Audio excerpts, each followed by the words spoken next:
very, very cathartic. And if you don't mind, I would like to read some poems to you.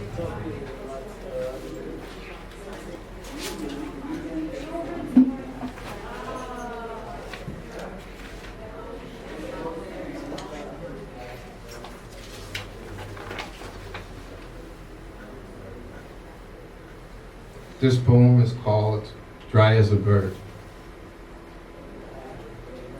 I'm watching the rain fall and people walk and run with their hoods or collars up, umbrellas in hand, raincoats buttoned up, everything. Everyone moves faster than usual. The relaxed strolls turn into walks, full of purpose. They turn into brisk walks. They turn into mild jogs. And the mild jogs turn into running, and so forth. Anything not to feel the rain. But I stand there in the middle of it all, static.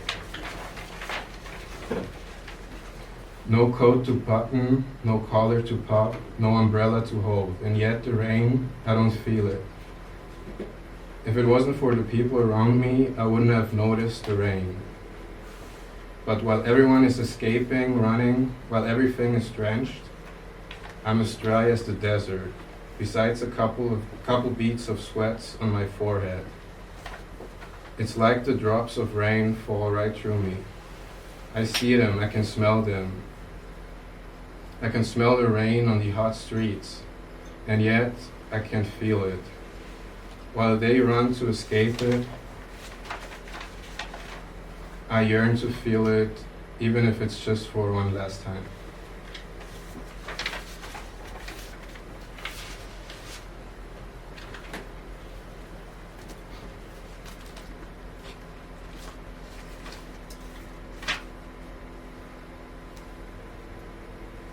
Sellout. I'm rotten fruit growing out of sacred dirt. How come I had to grow rotten? Was it a lack of something or an abundance? Was it my nature or did I grow into it? Rotten fruit on sacred dirt. Writing poems not even the sun cares to see. I like it better that way anyway. That's where the real writing gets done. Hunched over scraps of paper in a dirty basement. Writing of love, writing of politics, of art, hate, cats, writing about all the things that matter. Never intending to let the world hear that voice of yours. That's what rotten writers like I do.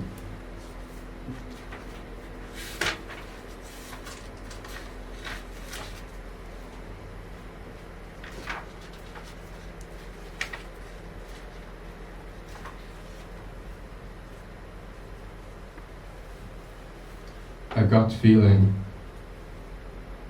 What is causing the turmoil in my stomach? It's not the vibrantly colored butterflies of young, beautiful love. What is raging in my gut are the moths of a love so intoxicating few could understand. It's not June and John. It's Sid and Nancy. It's rough and covered in dirt, and that much beautiful for it. It's the type of love that will leave me dead, mentally at first and physically later. And still looking into your eyes, I crave nothing more than those damn moths.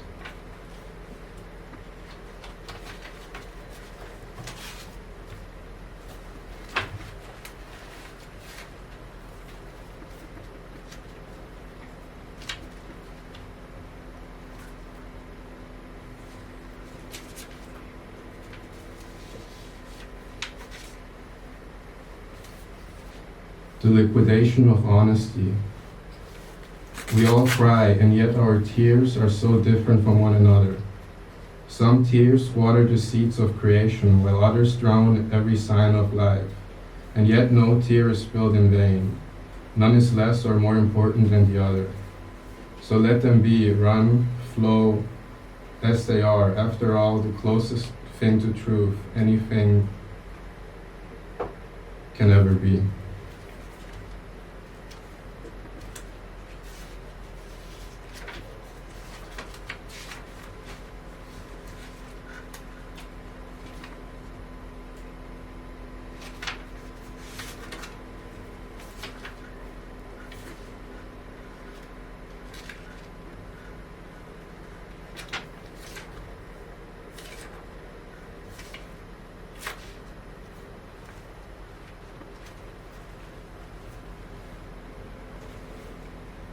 I'm sorry, I should not have tried. Oh baby, trust me. If I had the guts and a gun tonight, tomorrow's sunrise would shine that much brighter without me here. Just a little piece of lead or a couple inches of steel is all it takes to deliver me from this hellish existence.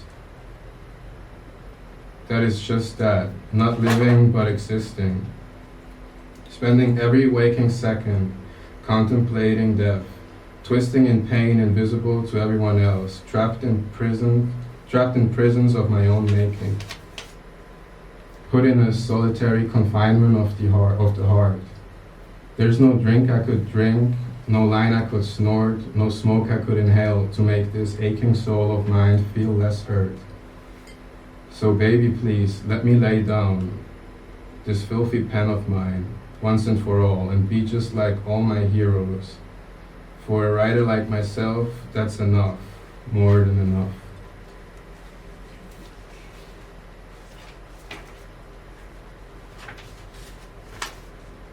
We love you, Jews. We love you. I love you too. All right.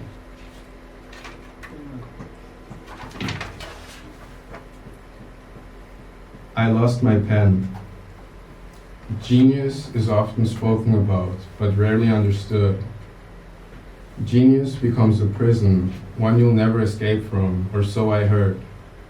The truth is, there is no mountaintop, no top to reach.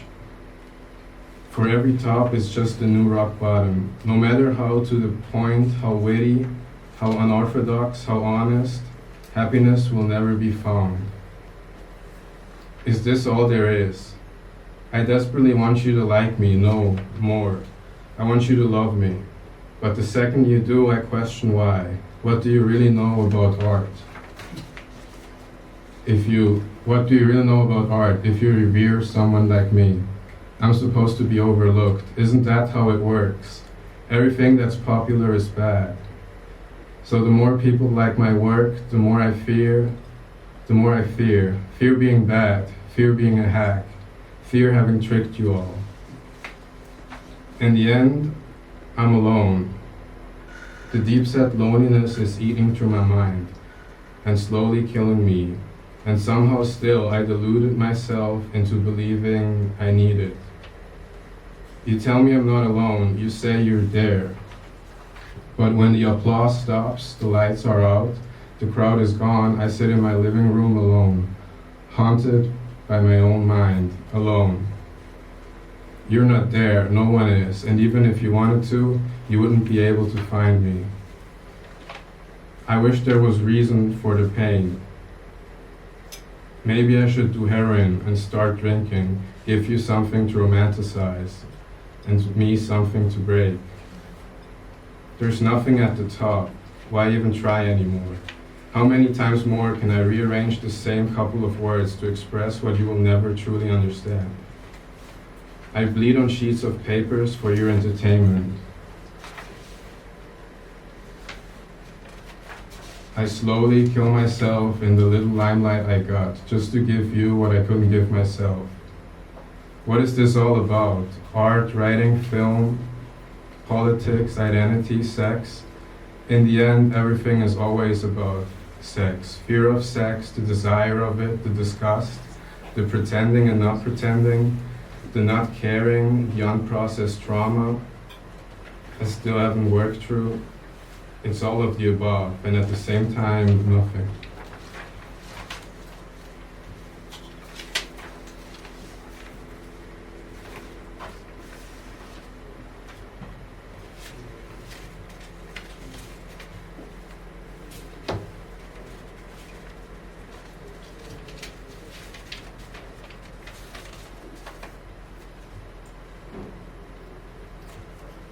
I've always been that clown.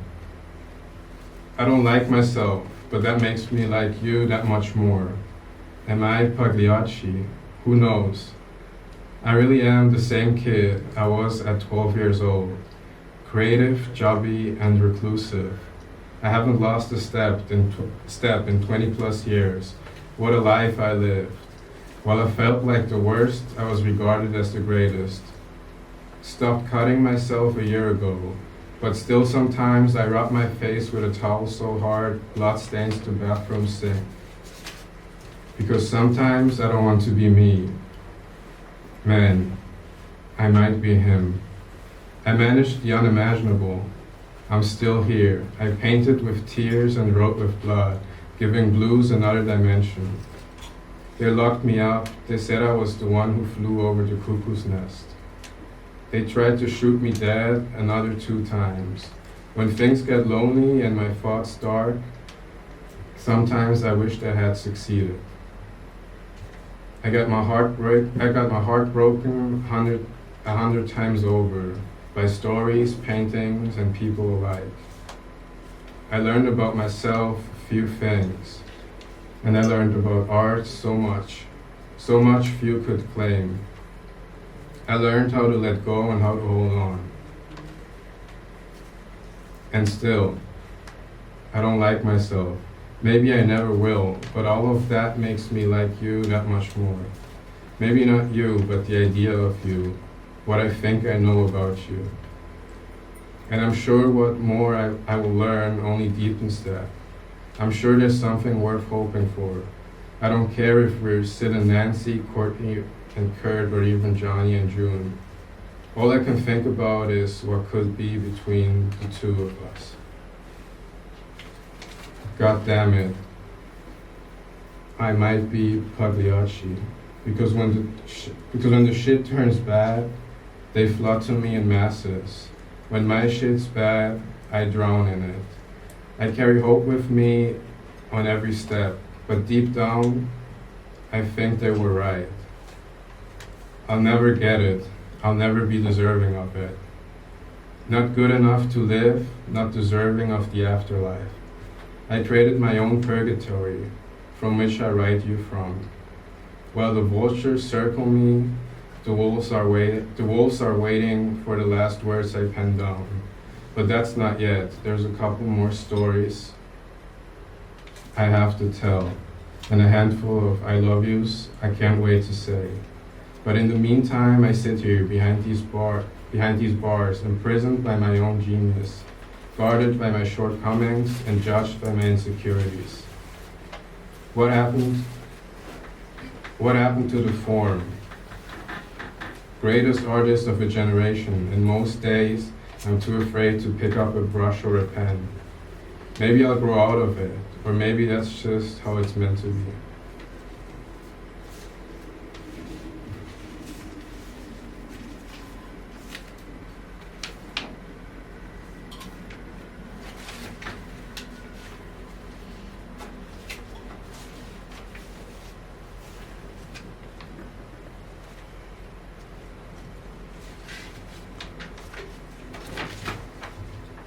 Blackout curtains. I sit at my writer's desk as hours pass by. I look through the window. Usually the dark of the night comforts me, but the stars shine bright, brighter than normally. As I look through my closed window at them, I feel like they mock me. To see them, I have to look past me, past the reflection of me, past all the hopelessness, past all the ugliness. I have to look past a man, a writer, a hack, an insane artist. Writer, yeah. I write, I put my pen down and walk to the balcony. There I'm sitting now, shirtless at 1 a.m., speechless by the play the stars put on for me. I've never seen beauty quite like this before, or maybe I did.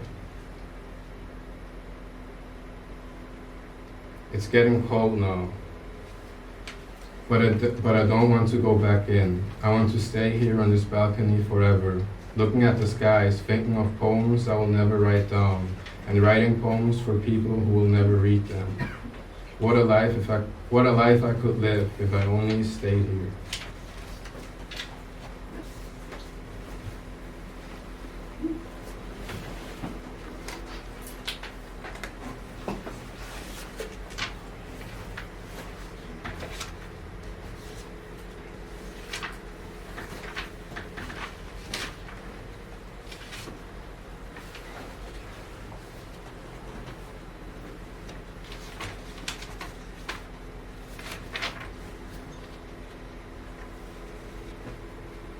curse.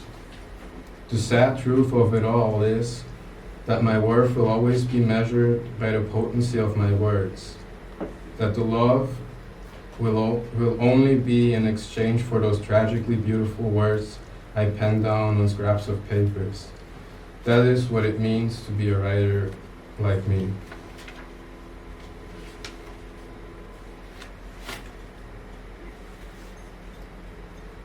Drake could never. Yes. That's a song But this is for the common person, but more so for the so-called creatives, the artists, so to speak. The ones that spend countless hours agonizing over the placement of a single word, the ones that have created artworks considered masterpieces they can't stand to look at, the ones that create oh so effortlessly and still put in the work. This is not meant for the art school kids, for the career artists, the Drakes, the Wes Andersons. This is real art. They wouldn't get it. They never bled on paper. This is neither Dunkin' Donuts nor Starbucks coffee. This is a cup of tea made for you by a person that still cares, served to you on a balcony on the bad side of town. There's a difference.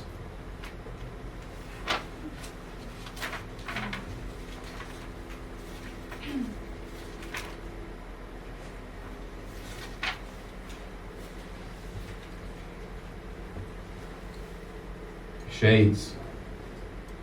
Looking into the audience, I see nothing but their apathy glimmering in their eyes, or at least that's what I see in my mind's eye. In reality, I haven't mustered up the guts to look up from the papers I'm reading off. No amount of sunglasses could hide my shame.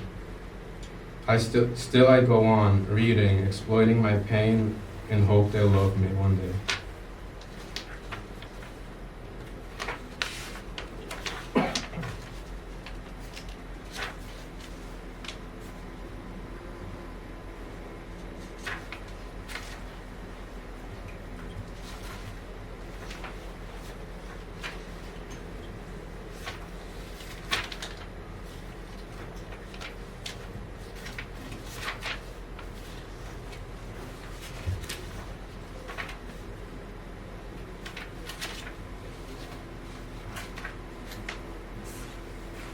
I do not want to die of asphyxiation. I wonder who else is looking at the stars tonight. Do they feel like I do? On nights like this, the moon seems to shine brighter than usual. Like he's telling me to put words to paper, but my pen isn't what it used to be. My heart is aching and my loneliness is asphyxiating me. I'm desperately grasping for air, but the biting loneliness got its claws firmly dug into me. I don't know how much longer I can handle the look in their eyes.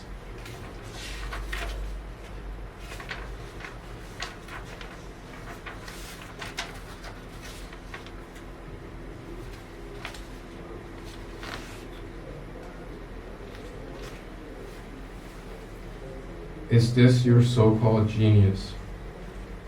And even if I write 1,000 more words, I'll never write myself out of this hell of mine. Soda cans cover my coffee table and the floor around it, some of them half drunken, most empty. The box fan is blowing the receipt of the half-eaten burger that stained my new notebook away. My socks have holes in them, and so does my underwear. Shirtless, I sit on my couch, hunching over my notebook, trying to bleed over these pages, because it is all I have left. When I can't muster up the strength to go out, or when everyone leaves again, these blank pages still will look fondly upon me. The words won't save me, but they will also never betray me.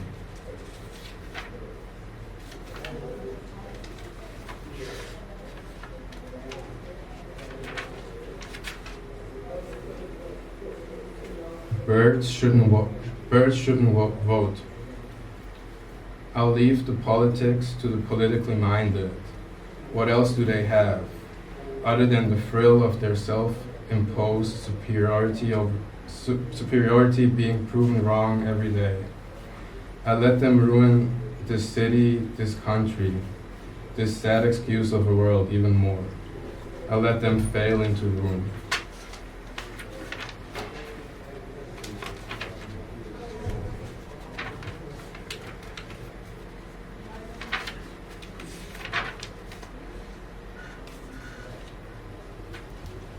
Make or break. Sincerity is tricky, terrifying even. And still it's the cure to this postmodern hell we find ourselves in. It's as addicting as it is destructive. And in the end, sincerity will make the difference. That much I do know.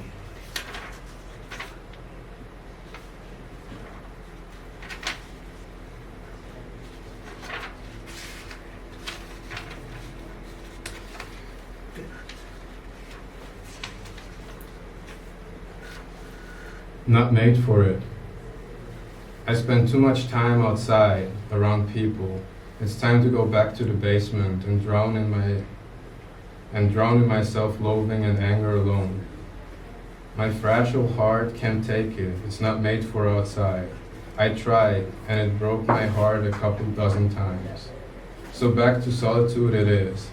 At least that one no one I love can break it again. That way, I can just break what's left of my fragile heart by myself.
The way of art.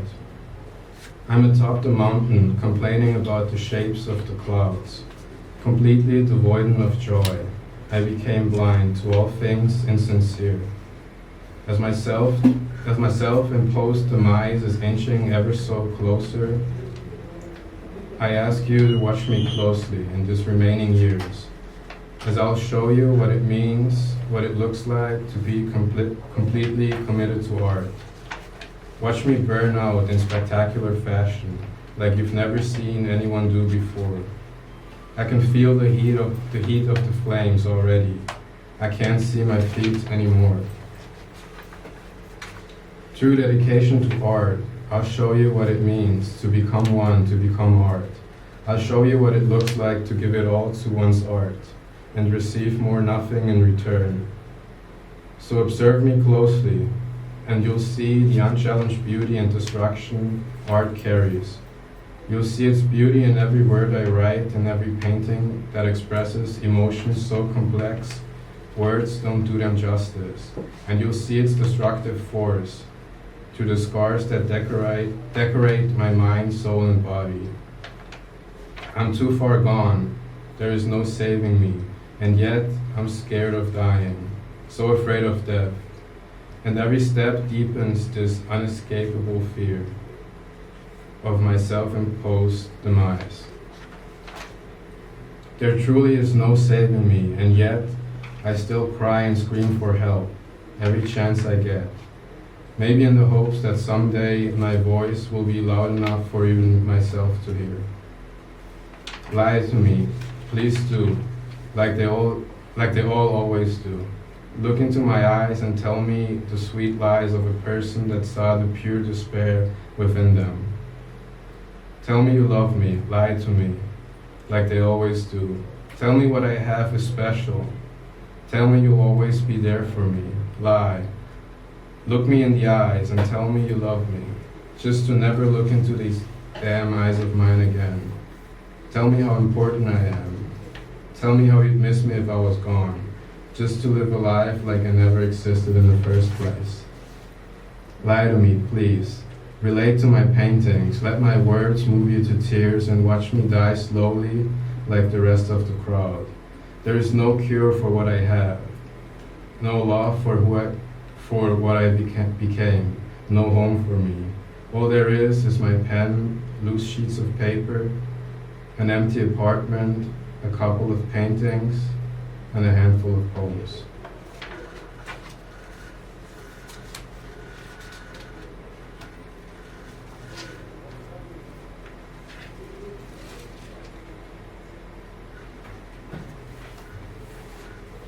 And to end it, I'm gonna read a little bit, a lighter poem, a love poem.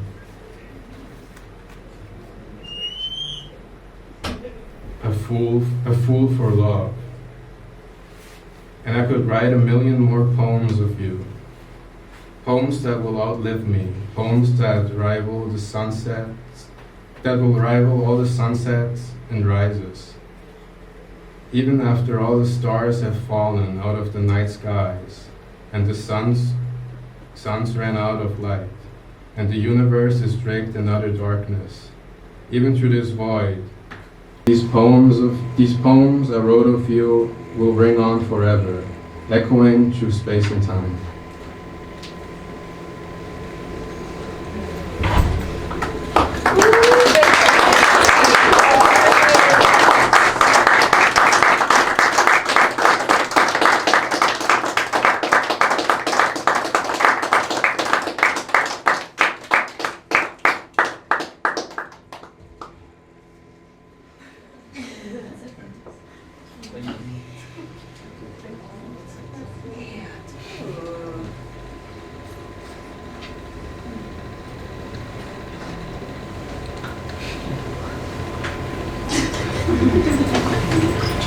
Proving your poem wrong, bro. We staying.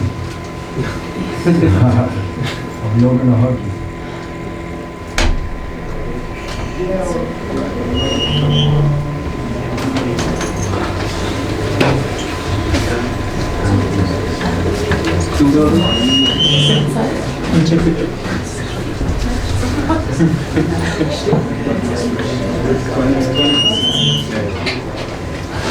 Okay, everybody, please, if you have questions, I think now would be a good time, as Jules mentioned in the beginning.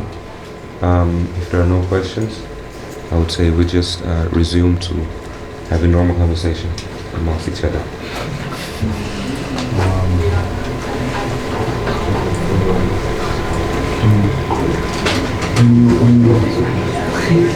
When you're in those states and you write those things,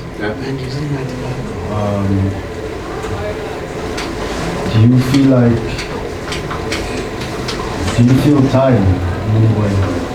Is time still relevant to you in any way? Yes.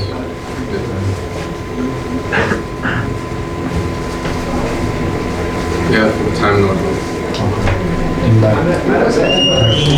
is it difference how long you stay with one of these, what you call that, poems, or is it like something that you write and then you write the next one, or is it different? Or is it like you write one and then you revise it and you rewrite it and you rethink it, or do you write it and you let it, like you just leave it, it's like it leaves your body and then... I just write it and leave it that way. And then if I put it in a book, or I have to read it somewhere, this is like that's always the first time I'm rereading it. And then I do minor changes, but not a lot. Maybe I'll change a word or two. Like I've done these performances like this a lot or?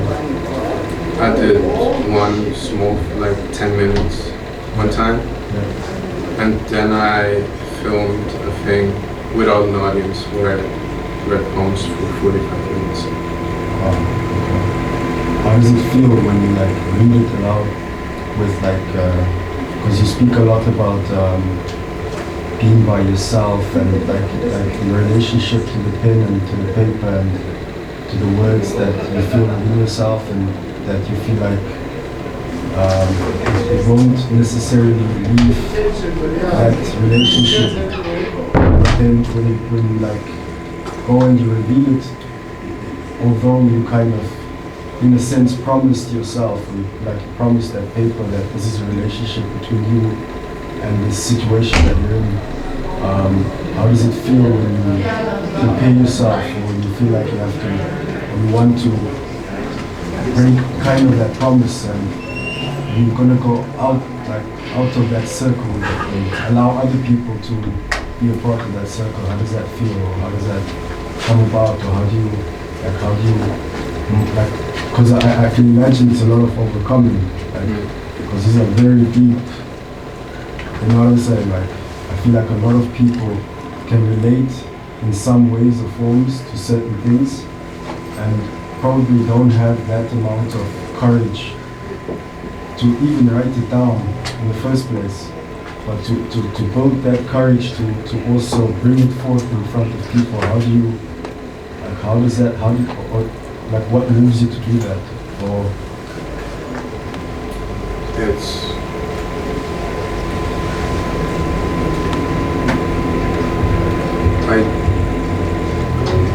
I do it because I think it's an extra thing that I can do artistically. I like the idea that it's something more that I can do, but it doesn't feel good because to me it feels like selling out.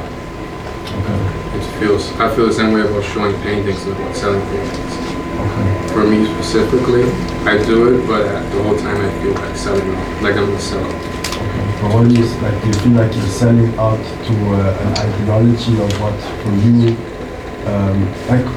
okay, I understand, like this relationship that you have towards this, I mean, the process. You feel like involving others now, or like kind of maybe, I don't know if I heard something right, enforcing it onto others in a sense. Like sharing it, but it also feels like pushing it into people, like, and, or did I misunderstand something? No, it's just, for me, I know there's no way that I can like read the poems in the order and do it like the way that I wanted to do it. Like, I had like certain things that I wanted to read, but because I'm in a room reading in front of people, I have to, as a performer, you have to be aware of the crowd. So you cater to the crowd to some degree. So there's poems that I didn't read, and there's poems that I read that I wasn't supposed, that I didn't want to. Yeah. So I sell out for the audience. Because you have to sell out to the audience, but at the same time, it's bad for your own back. You think it's necessary? Yeah. And you don't have to. I can like, I have at home like 400 paintings that no one has ever seen that I did like this year. So yeah, exactly. But then I'm selling out. Then you're selling out. Because I showed them to people. That's the problem. That's hectic, bro. Okay, crazy. Interesting, man. Thanks a lot for sharing. Thank you.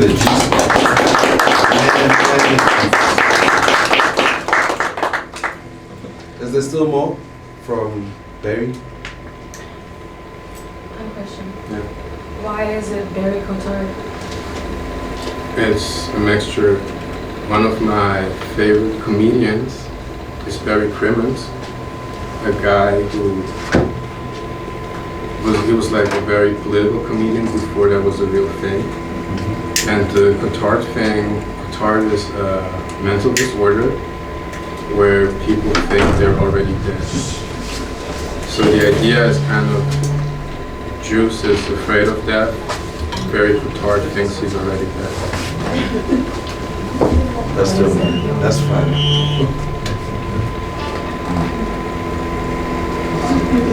And the juice? Can you break down the juice? No one can break down the juice. It's fluid, man. It's fluid. That's fine. I don't know if shall we play some music or can we? Just sit.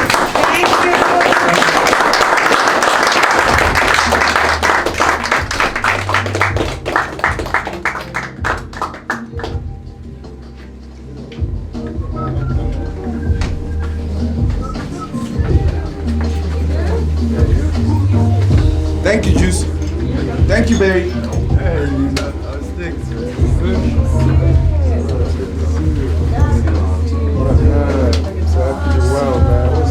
That was a shocker, man.